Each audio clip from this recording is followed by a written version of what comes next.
Coming up on today's edition of Locked On Eagles, the NFL draft is 3 weeks away, but the Eagles still seem to be active in free agency. We'll get into that coming up next right here on Locked On Eagles. You are Locked On Eagles, your daily Philadelphia Eagles podcast. Part of the Locked On Podcast Network, your team every day.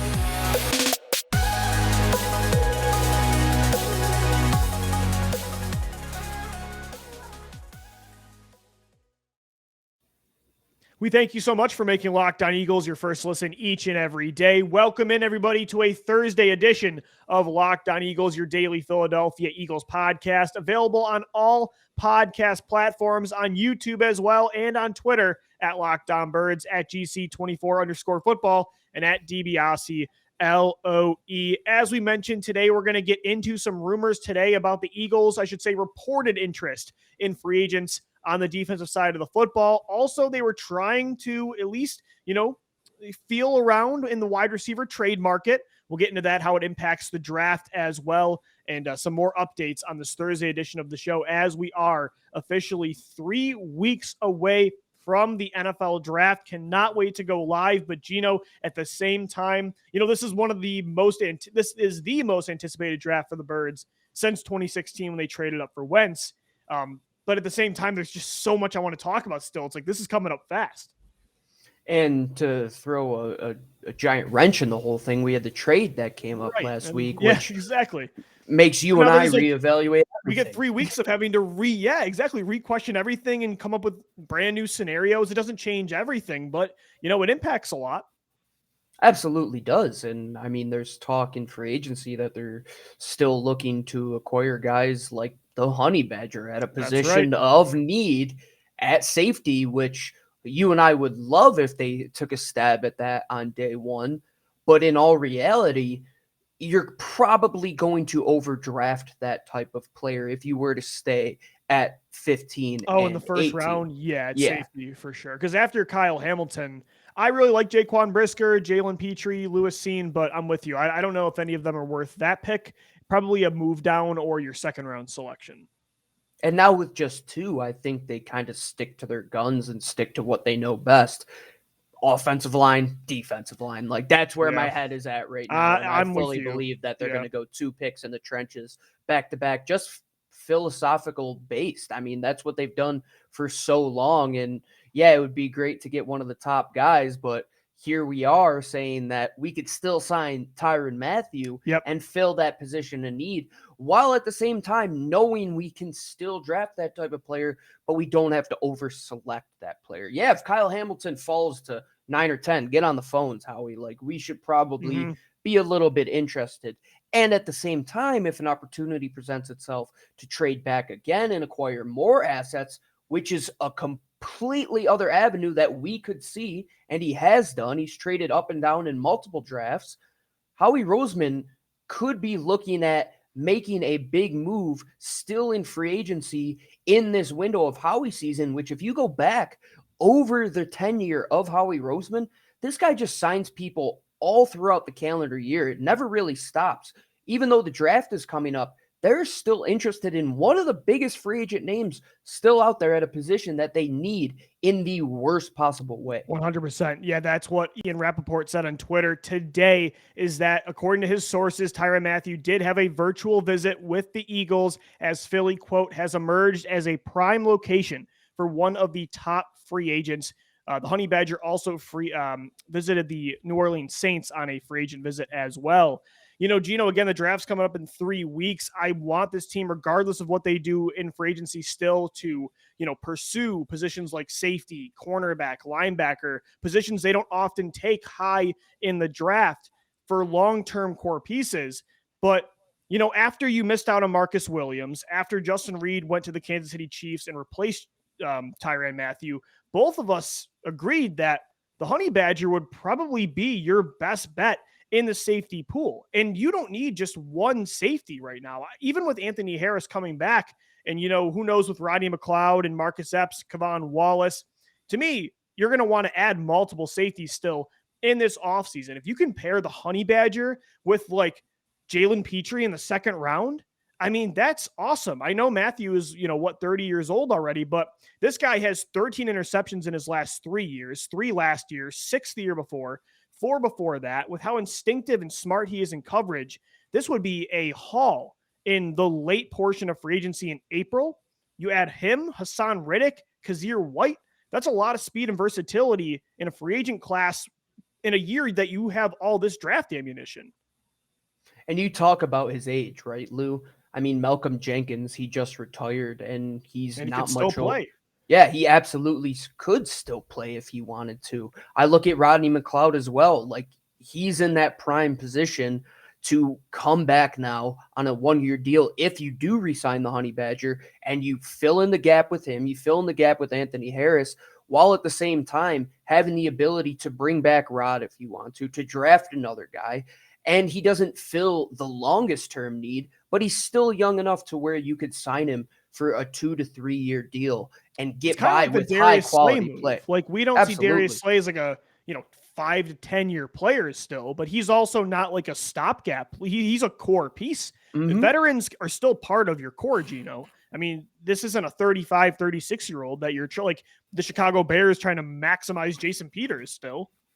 Yeah, what I was going to say on the opposite end of Malcolm Jenkins, look at the guy like Eric Weddle, man. I mean, he just came out of retirement and won a Super Bowl playing high-quality football. The safety position, being instinctual like the Honey Badger is, it could take you very far in your career to surpass maybe what your athletic ability could do at the age of, let's say, 33, 34 years old, where Rodney McLeod, the first thing I think of is his ability to understand Johnathan Gannon's scheme, to understand the coverages and why he was in the game-winning position to pick off that ball against Washington last year, Lou, is because he's such a smart player. So if a safety can evolve their game, which the Honey Badger, from who he was in college to the man that he is today, talk about a complete 180, man. Yeah, very different.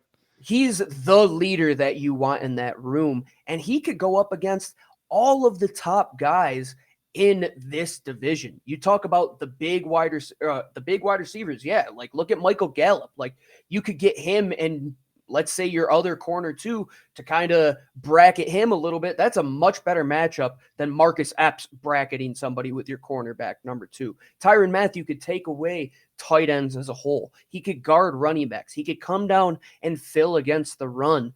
Everything this team needs in the safety position, being just 30 years old, like a young 30 years old, man. This guy is in great shape still, is coming off of multiple good seasons. Like, I don't know what people are saying, like he's had a downturn. I think he's only gotten better. He kind of ages like a fine wine. Like he understands the game more. He is just flying around to the football and hits how you're supposed to. Like he isn't one guy that gets tons of personal fouls. Like he is a leader on and off the field by what he does, what he goes out and the energy he puts out onto the field and in the locker room. Like you need a vocal guy. The Honey Badger is it, man. Like I'm 120% in on this move. This would be a core piece, and it doesn't stop you from taking a safety in one of the first 2 rounds. And I love this from Honest NFL. One of the better football, evaluators on Twitter has claimed to formally have worked for the Eagles, and I do believe it based on a lot of what they have said. And his tweet was that it'd be a massive upgrade at a crucial spot in their scheme if the Eagles sign Tyrann Mathieu. He's a unique talent with the football IQ to match it. He's a versatile problem solver who helps streamline the communication across the defense, which is half the battle. It would be huge for the Birds. So, yeah, Gino, if you were able to add that kind of impact free agent at this stage of the game with the draft ammunition you have, that would be really ideal to have him, Hassan Riddick, Kazir White. Suddenly all these misses in free agency doesn't look so bad when you add those kind of players to the defense, and you badly needed it. So I'm in on Honey Badger, and that's a good feel good at this time of the night, considering, this morning we got teased a little bit. We heard the Eagles were interested in trading for Brandon Cooks, but then about an hour ago, he just signed a 2-year extension with the Houston Texans. So he's going to be staying put. Thought he was going to be the most traded player in the history of that position. That's one of your big Eagles what ifs was, if I tweeted that out today. Drafted Cooks in 2014. So I was rooting for that for you too, especially. But yeah, he's going to be staying in Houston. He was the white whale that they've been chasing for quite some time. But to wrap up the whole Tyrann Mathieu discussion, I know it would have been a bitter taste in our mouth, and I still know it's going to be when like late July rolls around and they sign Rodney McLeod to a 1-year deal. But if they add the Honey Badger in between that time, it'll I don't know if they soften the do it at blow that a lot. point though, Gino. Like if they sign I Honey think Badger, they do. But if they I don't think he's going to go anywhere else, though. Like, that's the thing. Like, I think he'll just come back on it's a veteran minimum deal. Sure, I could see it, but if they sign Tyrann Mathieu, they have Anthony Harris. Let's say they were to draft somebody in the first 2 rounds. Though that's 3. Marcus Epps is 4. Kevon Wallace is 5. I don't know. I couldn't see it. But well, what they're probably going to try and do is run more dime packages where they can run 3 safety sets, right? And they're going to run less linebacker. So. You're going to see probably Davian Taylor, Kaiser White, and then maybe 3 to 4 safeties on the field at once. Like, they want to play big. Gannon loved to play big when he was in Indianapolis. That's one of the things I think that they would kind of get away with if they did go more at safety than they did corner, is with the versatility and the ability to have those guys play almost as an off-ball linebacker rather than keeping, like, let's say 6 corners. I think they go light at corner. I think they go heavy at safety. Johnathan Gannon really wants those type of players. I think you need 4 to 5 rotational guys at that back end position. So this is just a start. Like, I'm not saying a Rodney McLeod deal is in the cards 100%. I think it's very Howie-esque to do that. I think them drafting one 100% isn't in the cards, but drafting one on day 3 when it's a developmental type player is 100% Howie-esque. So we have to take all of these things into our mind when we're talking about the safety position. And I want to speak as many of them into existence as possible. And number 1 is starting off by getting Mr. Honey Badger, getting the heartbeat and soul of what Philadelphia would want in a safety, Lou. Think about the big two guys at safety. Brian Dawkins, Malcolm Jenkins. Who were they before anything? On the field, vocal leaders that led with their play. He would fit. Tyrann he would Mathieu's be a fan favorite for sure. It makes sense why Eagles Twitter would really be in love with this. And Gino, you're right. It is Howie Roseman to kind of take that safety strategy. But the fact of the matter is, whether it's Tyrann Mathieu, whether it's a 1st or 2nd round pick, whether it's bringing back Rodney McLeod, this team needs more help at safety. I think they still need help at linebacker and corner. And I want to get into that coming up next. This move, how that would impact their draft strategy, how the Kazir White move brings into the fold, and the New Orleans Saints trade on Monday. Trenches versus, the 2nd and 3rd level of the defense specifically is what I want to get into with you. Now that they have 5 picks in the first 3 rounds, but only 2 first-round selections. Does that change things for the Birds? We'll get into that coming up next right here on Locked On Eagles. And guys, today's show is sponsored by the official sportsbook of the Locked On Podcast Network. It's BetOnline. BetOnline.net is your number 1 source for all your betting needs and sports information. Find all of the latest sports developments, including this week, it's the Masters Championship in Augusta. Golf time. You have the MLB officially kicking off this week. You have the NHL playoff push. The MLB, as I said, starts up in the NBA. Everything's going on. Soccer, the NFL offseason. Make sure you check out BetOnline. They're your continued source for all your sport wagering information, including live betting, esports, and scores. Head over to the website today or use your mobile device to learn more about the trends in action at betonline.net, because BetOnline, it's where the game starts. All right, Eagles fans, Louis DiBiase, Gino Camilleri. It's a Thursday edition of Locked On Eagles. We thank you for making Locked On Eagles your first listen each and every day. Make sure you're following Locked On NFL as well. Locked On experts covering the biggest stories across the league every Monday through Friday in less than 30 minutes. It's free and available wherever you get your podcast. So, Gino, we talked in segment 1 about the possibility the Eagles signed Tyrann Mathieu in April, 3 weeks before the draft at the safety position. I think it's a move that most fans and analysts alike would be in on for this defense. Regardless, though, I think the fact of the matter is, and I want to start this segment by saying that I think the Eagles have, because we're going to talk about how this impacts their draft strategy, right? The trade, potentially signing Mathieu, the moves they made on defense this free agency, and just entirely on both sides of the football. I think the Eagles do have the right roster building philosophy. Like, I love that they're addicted to adding to the lines every year, to the quarterback position. I don't think they're misguided. And I don't want to say that they don't invest in these other positions, because they do. But I will say, even with Tyrann Mathieu, if he were to come to Philadelphia, and just because you brought in Kazir White, I really hope that they invest at least one early pick in cornerback, safety, and linebacker. And this conversation was sparked by you even saying, now that they have, and I mentioned this the other day, recapping the trade, like now that they have 2 picks in the first round, does this change their strategy? And I'm kind of like with you, they're going to come away with at least one lineman. When they have fewer picks, what do? They prioritize what is most important to them. But Gino, at the same time, you don't have to do that every single draft, especially when you have a lot of long-term pieces up front, especially on the offensive line. Like you eventually, I don't want to have the Lions always overcompensate for what you don't have at corner, safety, linebacker.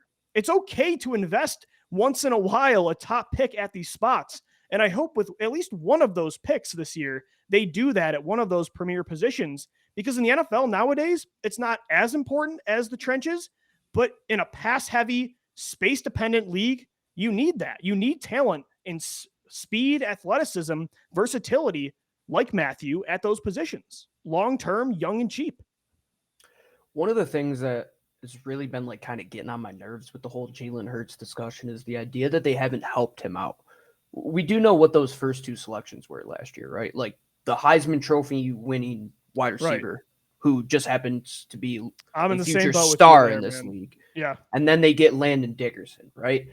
So I think now their mind has changed over the last couple of years, Lou. Like wide receiver early, like they went back to back in the first round multiple years in a row. Not to mention like, a second round receiver of the year before. Exactly. So yeah, they understand where the holes are. And I think the idea of taking a corner should be one of the things that we really look at as being ideal at that 15th or 18th selection. If you look at their top 30 visits, if you look at and tracked who they have talked to at multiple events, I mean, they're talking to the Andrew Booths of the world. I think they officially had him on a top 30 visit, if I'm not mistaken. So I see them as understanding now, this NFL, you have to help your quarterback. They got their wide receiver, but you also have to take away the advantages of other teams' quarterbacks. So I believe it's an impact player on the defensive line, and then it's an impact player that'll take away the pass. Either safety, either a corner, and what that avenue would be. I don't think they're going to invest a very high pick in offensive line unless it's like way too good to be true. Like Evan Neal like somehow falls down boards to 15 or so on and so forth. I don't think that would happen. But at the same time, Jeff Stoutland does have a big input in who they select at the offensive line. I'm sure he was assigned with the same thing of evaluating all these guys. If there's somebody that Jeff Stoutland is pounding the table for, and we heard Jeffrey Lurie from his own mouth say how they take into input what the position coaches have to say, that's something we have to be aware of. But deep down, I think 2020, that draft, kind of made us realize, okay, we can't do that again. 2021 is now what the realistic expectation should be, in my opinion. It should be space, it should be athletes, it should be guys that can run, and it should be guys that affect the pass game. Yeah. And I think you take a defensive lineman, it's not like smoke where there's no fire. Like there's 100% smoke and fire to them wanting one of those top defensive linemen. But at the same time, they realize that they have a disadvantage at the defensive secondary position where their defensive coordinator holds in such a high regard the ability to take away the pass. Right. So they, with all of that being said, Lou, I wouldn't say that offensive line would be 100% a first-round pick. I know I joked about that earlier on. I think they realize that we have to upgrade our defensive line. We have a young offensive line with a stable of guys. They do not have that on the defense. There's kind of just like, yeah, there's Patrick Johnson. What will he be? Like Teron Jackson is a nice piece. On the offensive line, you go down the line, Andre Dillard's sitting on the bench. Nate Herbig's sitting on the bench. Jack Driscoll's going to be sitting on the bench. And that's my point, why you don't always just take the best player available. And just because you believe in the trenches. And I think they realize that. They definitely realize that's the thing. You don't force a need, but you don't also force best player available. Like, yeah, if you had a bunch of pieces up front on the offensive line like you did in 2017, but they're all in their 30s, okay, then Tyler Linderbaum makes sense. But like when you have 4 or 5 pieces all in their 20s, like that doesn't make sense to me. Even if you believe in the trenches, even if Linderbaum's your top player, to me, that is as irresponsible as the opposite. Even with the defensive line, like I would love Jordan Davis, but like if they come away with Tyler Linderbaum and, Devion Wyatt from Georgia, I don't know, man. I'm going to be, I want one of those picks in the first 2 rounds to be at, like we've laid out, corner, safety, or linebacker. That doesn't mean for the majority of your drafts, you don't spend most of your picks on the lines and on quarterback and on receiver and at those other spots. But again, it's almost like they just are so into this philosophy that they never want to draft safety or linebacker to prove that they still believe in the trenches. Like, we get it, we know, but at the same time, like spending one pick there every so often, I don't want to middle anymore at these positions like they have since 2019. And, you can't ever really expect to have a defense full of stars at every single spot. In the reality of the NFL, that's just not going to be the way it works. You're going to have holes, but they don't even give themselves a chance to have a juggernaut unit because they take so many of the same positions over and over and over again. Like, listen to this, Howie Roseman, since he's been in charge of drafts, removing the Chip Kelly year in 2015, he's drafted a cornerback in the top 2 rounds 1 time. It was Sidney Jones. He's drafted a safety twice. It was a decade ago. It was Nate Allen in 2010 and Jaquan Jarrett the year later in 2011. He's drafted a linebacker in the top 2 rounds 1 time, Michael Kendricks, back in 2012. I'm not saying do it every year, but especially when you have flexibility this year, I'd like one of those positions. 100% agree. And I like what you said about 2017 with the stable of offensive linemen who were all getting ready to go out to pasture at that point, right? Like they're well beyond their 30s. Jason Peters was well beyond his years. Now that's the situation for the defensive line. If you really think about it, Lou, like Fletcher Cox, he could not be an Eagle. He wasn't for 24 hours. I mean, less than a month ago. This time next year, he very well could not be an Eagle. Brandon Graham might be in his final couple of seasons. You have to do what you did with that offensive line, where you go on this spree of getting your Jordan Mailata, drafting your Isaac Seumalo and your Big V in the same season, and like taking multiple swings there. I don't just think not drafting these positions is a hindrance to them.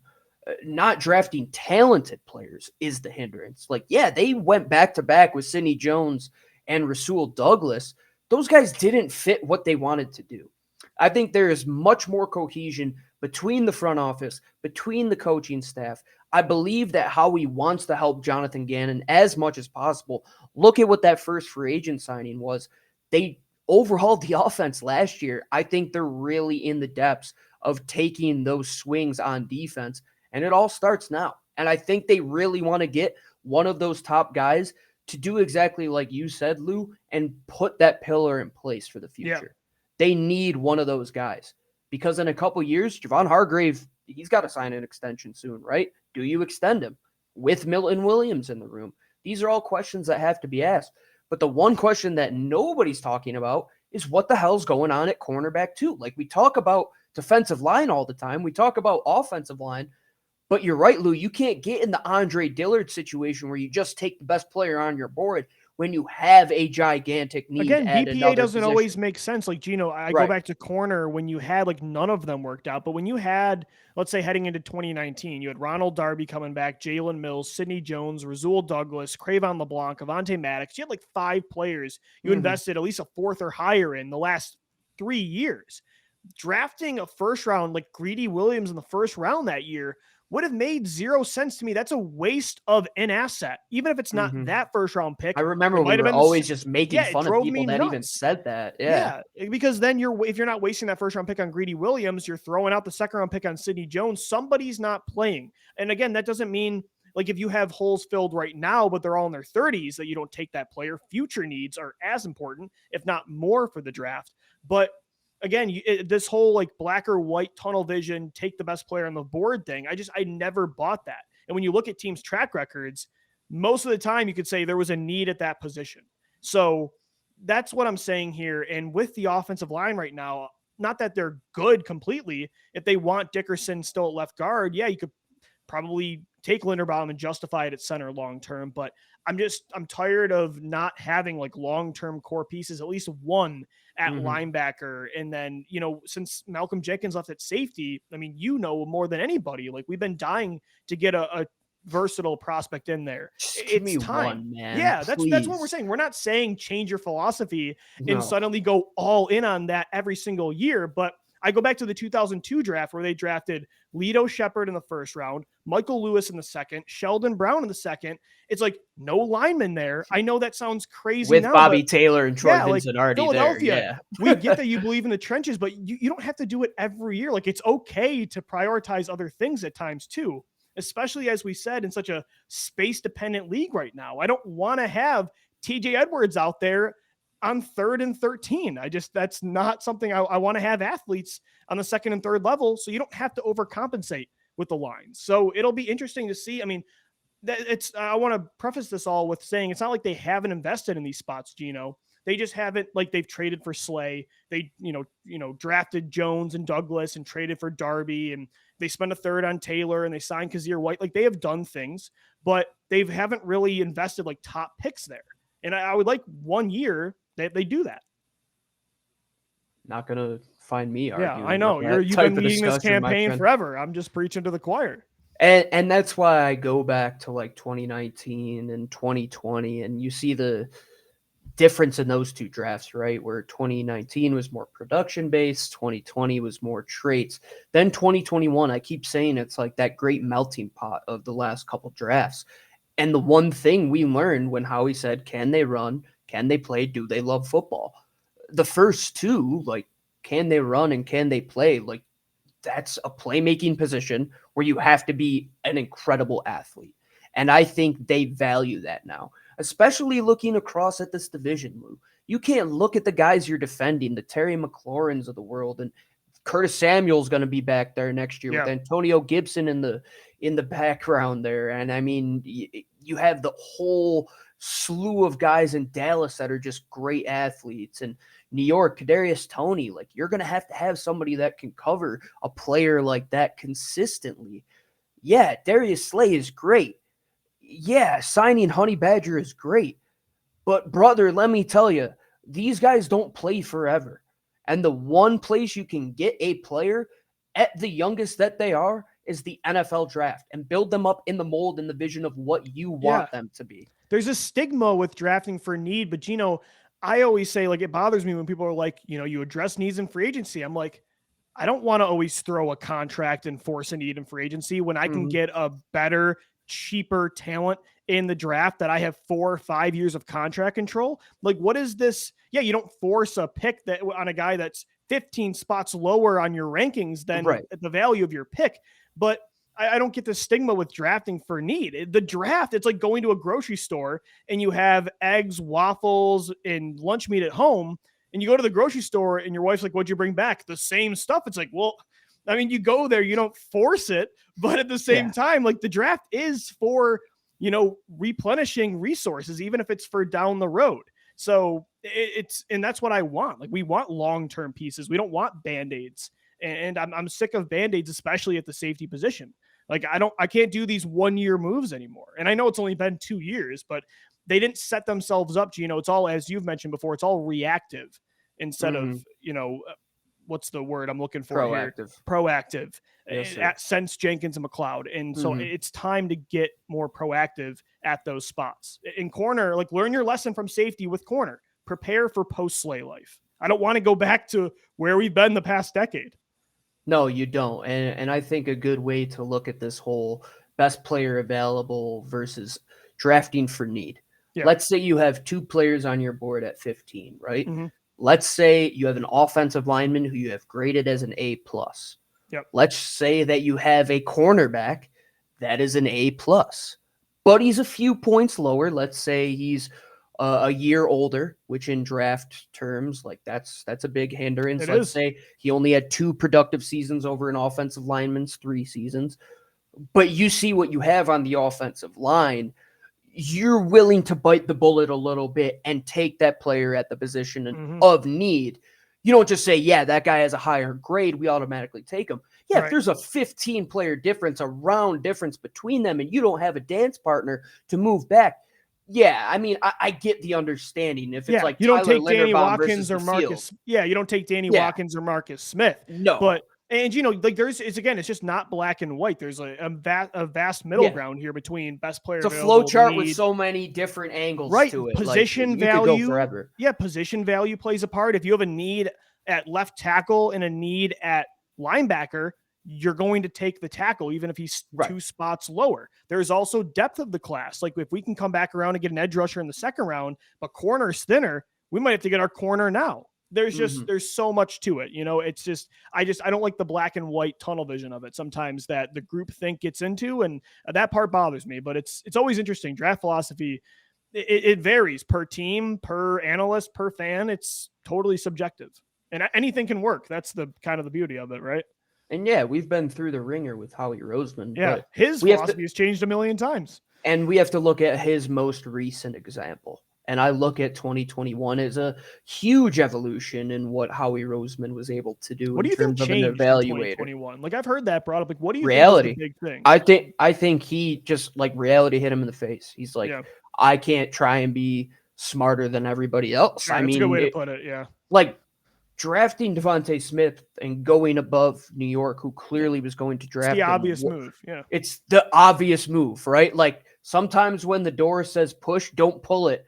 Because you think you're smarter than the door, right? Like just push the door. One of these handles, trust me. Yeah, exactly. That's a Howie Roseman move if I've ever seen one. For sure. That's the Jalen Hurts and Jalen Reagor. He tries to fit his non-compact car into a compact car spot. He's definitely one of those guys.